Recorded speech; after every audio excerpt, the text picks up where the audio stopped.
we do that for local patients. And that way, we can manage and keep that close relationship as if they're family, make sure everything's okay. You're with The Capitalist Sage, a twice-a-month podcast that seeks out entrepreneurs and experts that speak to the real-world life of doing business for their sage advice. Now, with your hosts, Karl Barham and Rico Figliolini. Welcome to The Capitalist Sage podcast. We're here to bring you advice and tips from seasoned pros and experts to help you improve your business. I'm Karl Barham with Transworld Business Advisors, and my co-host is Rico Figliolini with Mighty Rockets Digital Marketing, and he is the publisher of Peachtree magazine. Hey, Rico. Hey, Karl. Great to be here.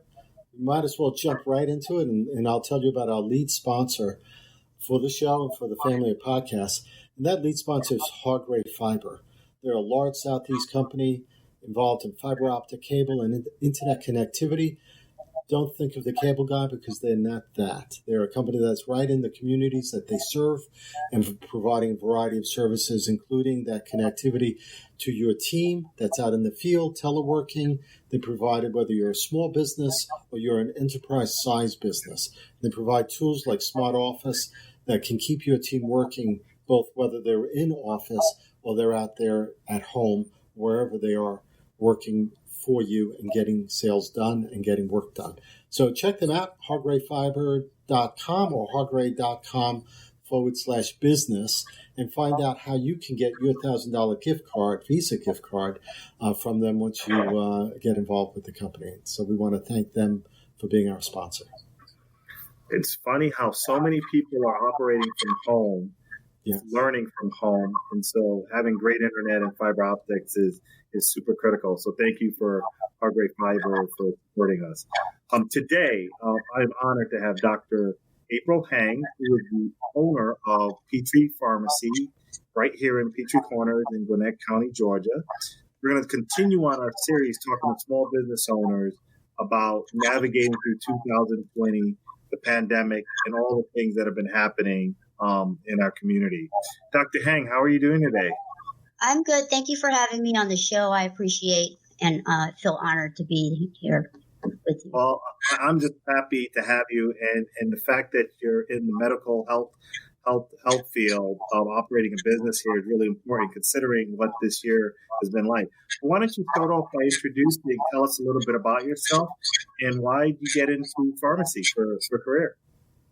Well, I worked at CVS as a high school student, and I saw the pharmacists, and, it intrigued me to see these crazy names and what they treat. So I just kept wanting to learn more. Then I got into pharmacy school at Virginia Commonwealth University and graduated in 2002. We moved to Atlanta in 2009 when my second child was born. And I continued working for CVS. And when I was pregnant with my third child in 2011, that's when I said, okay, I'm just going to open my own business because I'm just tired of all the red tape. I can imagine. So many people go through that same journey in opening their business. What made you choose this area to open it? And what do you find that you like most about being your own business owner? I actually got into business so I can have more time for the kids and more flexibility. So I wanted to be able to have a stable income and have the flexibility to be there for the kids. So it's, I knew initially it was going to be more time consuming, but then, as time passes, it's, it's a lot better now. So, yeah. No, I appreciate that. But your kids here locally, how many kids do you have? I have 3 children. Ah, very good. Well, it's so important to be part of the community that you're in. So you're operating, you live in the community as part of that. Right. Often people aren't as familiar with some of the independent pharmacies. So I wonder if you could share with us some of the things that make your pharmacy different than some of the chains like CVS, Walgreens, and others. We compound at Peachtree Pharmacy, which is the biggest difference, which is making customized medications for you or your pets or animals that you have. A lot of the compounding we do right now is hormone replacement therapy and vet meds. So that's one main difference. We also do blister packaging, which I'm sure you guys have heard that PillPack was bought by Amazon and they're trying to do blister packaging. We do that for local patients. And that way, we can manage and keep that close relationship as if they're family, make sure everything's okay or put in the right time position of their blister packs. So I don't know if you're familiar with what I'm talking about. No, I am a little bit, but it'd be interesting. Have you seen more need recently for being able to provide that more customized service to your customers? It really depends on where they're living. If they're in a personal care home, then it's mandatory that they get blister packaging. If you're still living at home, it's a personal choice to have that convenience, so you're not filling your medicine tray yourself. So that's an advantage that we have. Oh, excellent. Well, I'm curious to ask you a little bit about this year, and when the news of the pandemic started coming out. When did you first hear about it, and did you think it was going to have an impact on your business initially? It did have an impact as far as PPP goes. At the beginning, we had a program where it would upload things onto Google saying we had certain things like N95 masks. So we had a lot of questions about N95 masks and hand sanitizers and things like that initially. We also have increased deliveries now since the COVID, and then patients are asking me to go outside and give them their flu shots in their cars so they don't have to come in and interact with people. Mm-hmm. So since this all started, your business was considered an essential service. Did you close down at any point during? We did not. We just put procedures in place, started requiring masks, just following the CDC guidelines. There were people that, embraced it, and there are, of course, people that are not embracing it or they're against wearing masks. So now that it's kind of normalized to some degree, if you want to call it that, are there changes you've made in your business that because of this that you've implemented that's had an impact either on your employees or your customers? I don't really feel like that it's been impacted much. I mean, we did, like I said, put up the plexiglass and made social distancing and one entrance and one exit. But as far as the business go, it's been pretty stable. Depending on what's coming out in the news about COVID, sometimes there would say something about azithromycin. So then all of a sudden there'll be a back order of that because it was in the news, or Plaquenil. Just certain things, whatever the news says, then all the physicians, they try to write for themselves, write for their families, and you have to say you can't do that. So I'm curious. Go ahead, Rico. I was going to ask, as far as supply chain goes, were you finding yourself in need of certain medicines or short supply of certain things besides the masks and stuff like that? I know there was a shortage on Plaquenil for a while and the azithromycin, because that's the main two things they're using to treat in the hospitals. But I think it's normalized now. But we can compound it. I do have the powder where we can actually make the Plaquenil in capsules. But for those that may not know, I was just going to ask, for those, what are those used for? What are treatments for? Azithromycin is an antibiotic. And then the Plaquenil is for like autoimmune, usually like lupus type of inflammations, autoimmune diseases.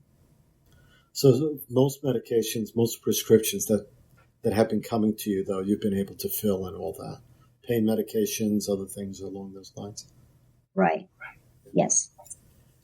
So I'm curious, as you follow what's happening with vaccines and some of the treatments and therapies coming out, how do you prepare your pharmacy for anticipated demand when different drugs are getting approved or how do you manage that process?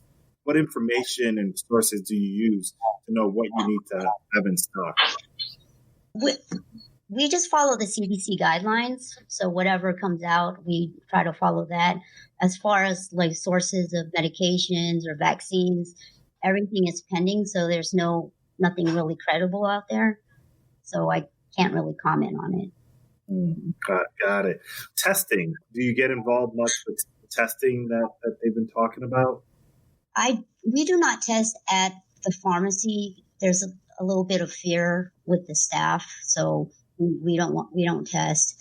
They have small babies and families, or their parents live with them. So, they have their personal concerns. So I don't enforce it, but I just make sure they let the patients know where they can go and get access. I know that, I have a contact that can come out.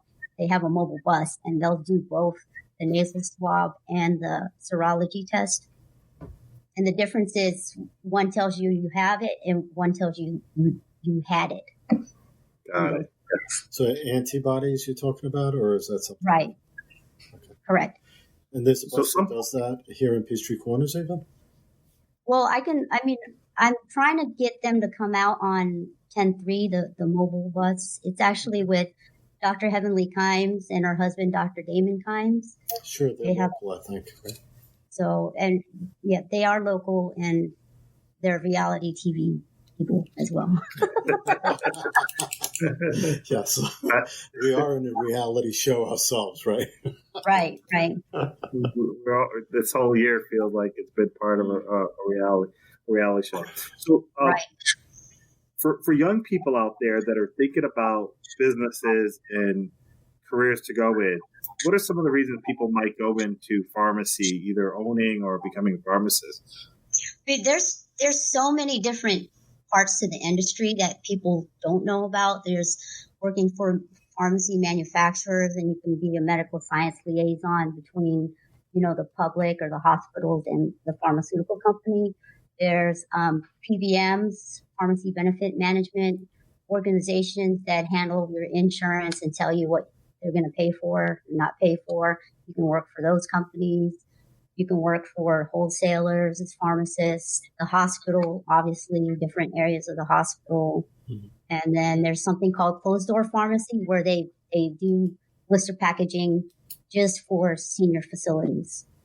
So there's a lot of different avenues. What's a good way for folks to get started? If I was a young person, or if you were advising younger folks, high school, college, what are some things they can do to start getting experience to see if it's the right fit for them? I know personally for me, we have students come in and ask to volunteer, but there are some state regulations where you have to be minimum age of 18 to actually be in the pharmacy. You have to register with the state just to be a pharmacy technician. And once you're registered, then you can come behind the counter and kind of shadow and learn.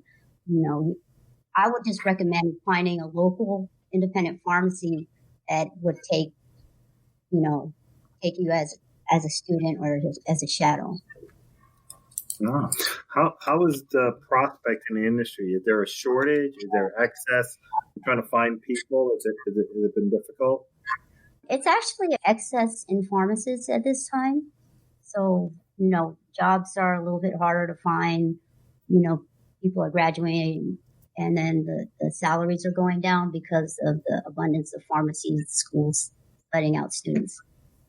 Oh, what do you think is driving that? Well, when I went to pharmacy school, there was a shortage. Yeah. So as time went on, more schools opened up, and they started producing more students, and now it's just an overabundance of pharmacists.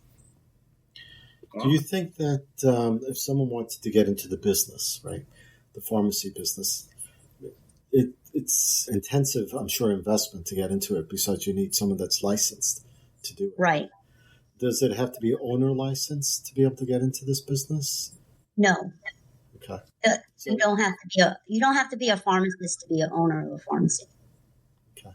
Oh. And Peachtree Pharmacy has been around for, how long has it been now? It's been 6 years now since I opened the store. Okay.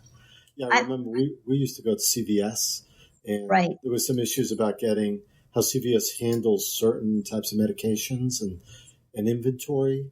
Unlike retail, they do not track their inventory. So, and they can't even let you know you have it. They have certain things unless you come into the store to ask them. So this is one reason we decided to come to Peachtree Pharmacy, because it's just, we felt that we were talking to someone closer, more consistent, and it was just a better experience. No drive-through, but that's okay, especially if you have to be aggravated with. Well, we come outside. Even though we don't have a drive-through, I've been outside to bring people their prescriptions. Sure, and you guys deliver too, I think, is what I... Yes. And usually, like, if it's a parent and their child is sleeping in the back, they'll say, can you bring my medicine outside? Like, of course, no problem. So... Well, what's something about the business of pharmacy that most people wouldn't realize about it? Is there anything that you think might be surprising to folks? I think that the amount of time we actually spend on the phone with the insurances trying to get you your medicine is the most challenging thing, because just because a physician writes for something doesn't mean your insurance is going to pay for it. So then that becomes the issue. It could be 2-3 days before you get your medication. If you're just coming out the hospital, you might rebound and go back into the hospital because you don't have your medication. So it's just insurance is making everybody's life hell. Yeah. And some of them will cover the generic, but not the brand, right?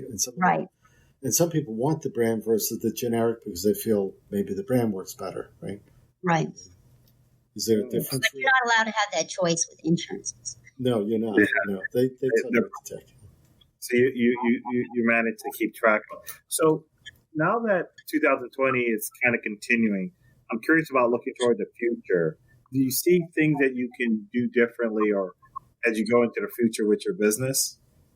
I mean, I've learned since, I guess, a couple of years ago, I had a senior come in my store. This is somebody's grandmother, somebody's aunt, sister, cousin, and she handed me a prescription for marijuana, and it said a ratio of 1:30. And it said 1 dropper at bedtime for dementia. And I didn't know how to help her. And I felt so bad. When I can't help someone, I feel really awful. So she got on the phone, put her son on the phone, who was in California, and he was really upset. He's like, where can I send her to get this? She really needs it. It helps her stay at home by herself. It helps her with her daily activities, or activities of daily living, and things like that. And I was like, all I could do is apologize and say, I don't have an answer for you, because we're in the Bible Belt. You're out in California. It's different. It's different here. So what are you able to provide CBD or medical marijuana here in Georgia? Medical marijuana is not accessible. CBD is very accessible anywhere. You can get it from gas stations to the smoke shops and Peachtree Pharmacy. But you have to educate yourself. You have to understand what the effects are. It can interact with your medications. Depending on how much you use, there's the risk of having a positive drug test. So it's just, you have to be able to educate your patients on the proper use. Where would folks go to learn more about that? Like, just get educated on some of the benefits, what treatments for that. Is that a conversation with the physician? Are there online sources for information? Honestly, I am on this thing right now where I want to educate other health care professionals about it, because most of them don't really know. I mean, there's so much out there. There's a DNA test you can do to let you know what ratio is best for what condition. So they have that for, general big pharma medications, but they also have it for the CBD and THC as well. So does a doctor have to write a script for that, or is that something people could come in and get without a prescription from a doctor? They can come in and get it at Peachtree Pharmacy. It's actually a cheek swab, and it's from a company called Indocana out in California, Los Angeles. And so I kind of met them at a conference and kind of partnered up because I wanted to be able to offer the full spectrum kind of service for all the patients, not just, big pharma meds, but offer, all the benefits of CBD that's emerging on the market now. In April, you've been involved with some of the politicians in the area, I think, too, right? Lobbying, yes. Some legislative work. So who have you been working with, and how is that going? I actually am not officially a lobbyist. I'm officially a constituent. So when I go there, I'm going for me personally as a pharmacist and not representing any company, but, the intentions I have to help people. So when they were talking about access to medical marijuana, I did speak and say, you have to have pharmacists involved. Make sure that they review everybody's meds because there are drug interactions. And, they don't teach you that in pharmacy school. All the knowledge I have is stuff I've read and just learned about. Really? They don't teach you about it? They don't teach you about marijuana in pharmacy. Okay. not in the classroom. I was going to say maybe in the dorms or something. Yeah. So what types of the treatments or things that people are coming in for CBD and similar? We have like the CBD oil. I don't know if you can see it. Mm-hmm. Is that CBD oil or something? Yes, it's peach relief. Okay. CBD oil that we sell. We have capsules. We have topicals. We have dog treats. Soon to come, we'll have gift goodies products in the store. What types of conditions does it help with? What types of patients might find this helpful? Honestly, any patient with headaches, depression, anxiety, sleep deprivation, anything. And you said you do that DNA. You want the pain, right? You say you do that DNA swab, and that's supposed to help with that ratio of medicine that you're able to apply, right? PCB. Right. So if in the perfect world, or where I see the future going, is that when you'll have this DNA test, and then you have to have more customized medication that works for you based off of your genetics. So you know what your body can process and not process. Because if you don't have the enzymes to get rid of the drug in your body, then that drug can kill you. So, it is a beneficial test. It's just DNA tests are very expensive. So, yeah, I don't think most people realize that. Yeah, most people, if I'm not incorrect, don't realize that medicine, even antibiotics or mainstream medicine that people hear about, only work on a percentage of people. They're not, people assume that they're 100% effective, but no medicine is that way, and they're usually probably only 80% effective. Right. And your body can only absorb so much. So, like on CBD oil, if you consume any kind of CBD product, you only absorb 6%. And I don't know where I read that, but that number is in my head. Does it matter, proportionate to the size of the person, or is it just their genetics in there? It's their genetics. You have in your body what they call the endocannabinoid system. And so you have CB1 receptors and CB2 receptors. So CB1 receptors is your central nervous system. And that's where the THC usually binds. And that's why you have the psychoactive effects. However, with the CB2 receptors, that's more on the peripheral, the body, and the organs. So if you have some kind of inflammation, it'll help you kind of get back to normal or get to homeostasis. Wow. Well, I know there's been a lot of different folks that are providing that. You mentioned gas stations and so on. And do you know if they're doing anything to kind of gain greater control? Because there could be contamination. There could be, you don't know what the source is some of the risks that I've heard about.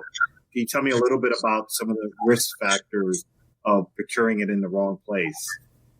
Well, there's a lot of mislabeling. I know, like, if you have a CBD product and you're not sure that it says what it says on the bottle, you can actually send it to Georgia Extracts, and they'll test it at UGA in Athens and let you know if it's really what's inside.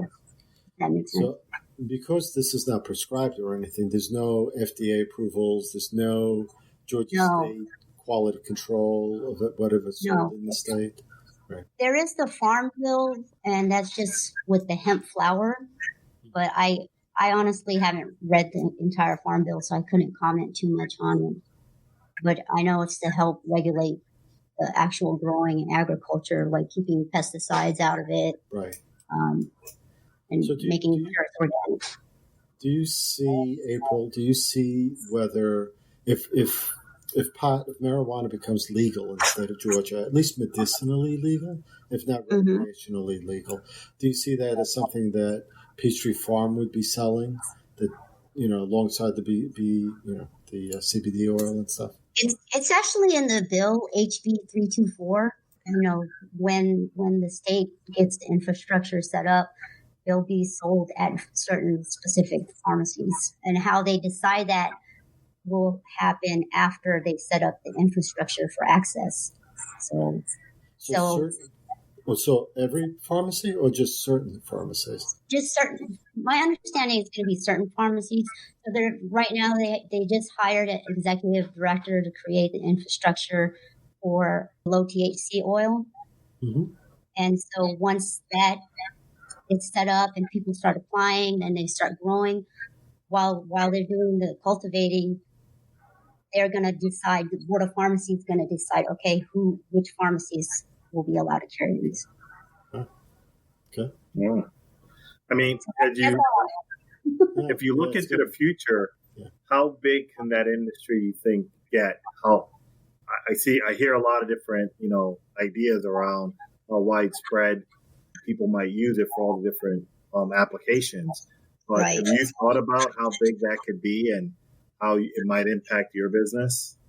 Honestly, it would help people get off their medications. So, if people would learn a little more about it, they can probably reduce their medications. Oh, okay. But they have to make sure, the doctor knows, the doctor's educated, or the pharmacist is educated, or the nurse. Mm-hmm.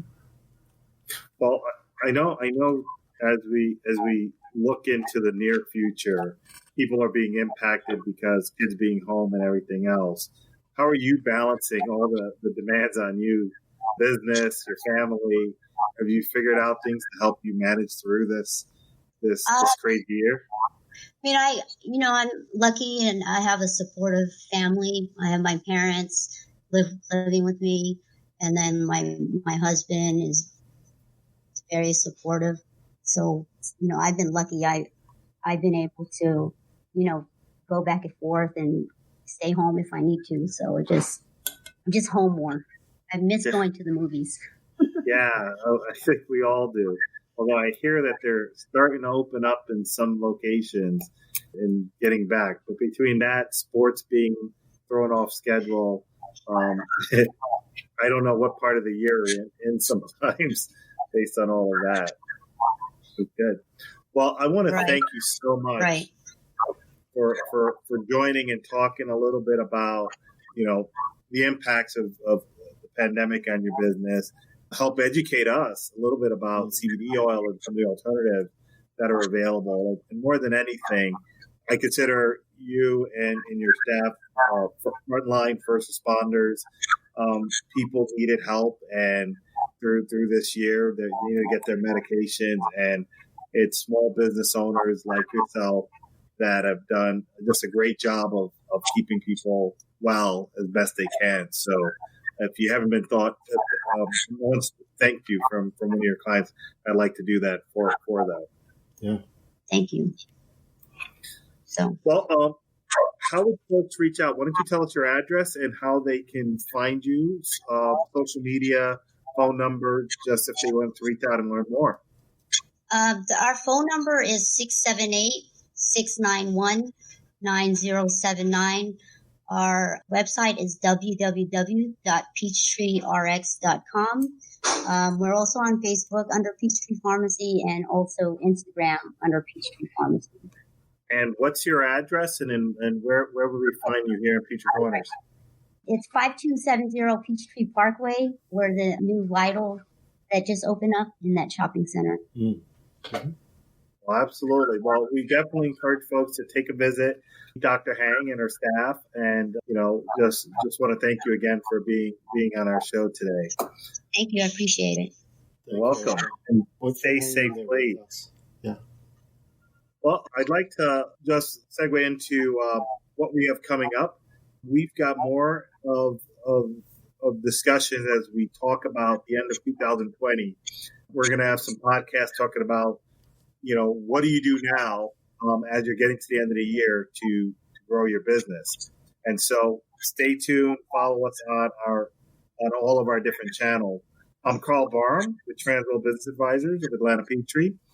Both myself and the rest of the folks on my team, we help talk to business owners, help them figure out how to improve and grow their business, whether through acquisition or for those that are ready to do something else, how to exit their business. Feel free to reach out to us online, www.tworld.com at Atlanta Peachtree, /Atlanta Peachtree, or you can email me at kbarham@tworld.com. Rico, why don't you tell us about what you have coming up? Sure. We're working on the next issue of Peachtree Corners magazine. We got a strong set of stories, hopefully, coming in there. We're actually doing a pet and their people issue as well. So we have a giveaway that just started running today. And 3 winners, $700 in prizes. Submit you a picture of yourself and your pet, and it will probably get into Peachtree Corners magazine's next pullout. Next issue. Plus, we're doing a story about backyard retreats. Everyone's home. They're doing COVID-19. So if you have a fire pit, you have a beautiful backyard, we're checking out 5 of them in Peachtree Corners. We'll share where those are and what they look like. And we're asking 50 people, almost. We're asking everyone, actually, and hopefully we'll get 50 of them, about what they're thankful for this year. Besides, we're thankful for family and friends for sure, but what else are we thankful for during these times? So we want to find that out. Remember, this is the October-November issue, so we're doing Halloween and Thanksgiving issue. Yeah, so it'll be fun. So we're working on that. So if you guys want to check out the last issue, which April was part of that last issue, she was one of several people we profiled when it came to diversity in our community. You can find that online at livinginpeachtreecorners.com. Follow us on Peachtree Corners Live, the Facebook page where we're doing these podcasts from. Our YouTube channel, you should subscribe to that as well, because this way you can get alerts when we go live there and when there's more videos posted there as well. And, I do work with a lot of different companies handling their social media, video production, whether it's product videos or other types of production work, and obviously producing podcasts as well. So you can check me out at mightyrockets.com for that, or find me on LinkedIn or Google my name, because there aren't that many people called Rico Figliolini. So you can find me anywhere.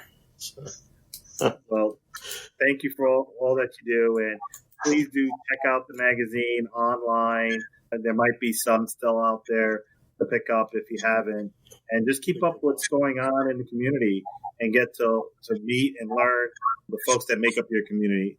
Thank you again, Dr. Hang, for joining us today. Everyone have a great day. Appreciate it. Thank you. This has been The Capitalist Sage with Karl Barham and Rico Figliolini, the twice-a-month podcast with entrepreneurs and business experts. We hope you enjoyed this episode. Want more? Visit our website at capitaliststagepodcast.com.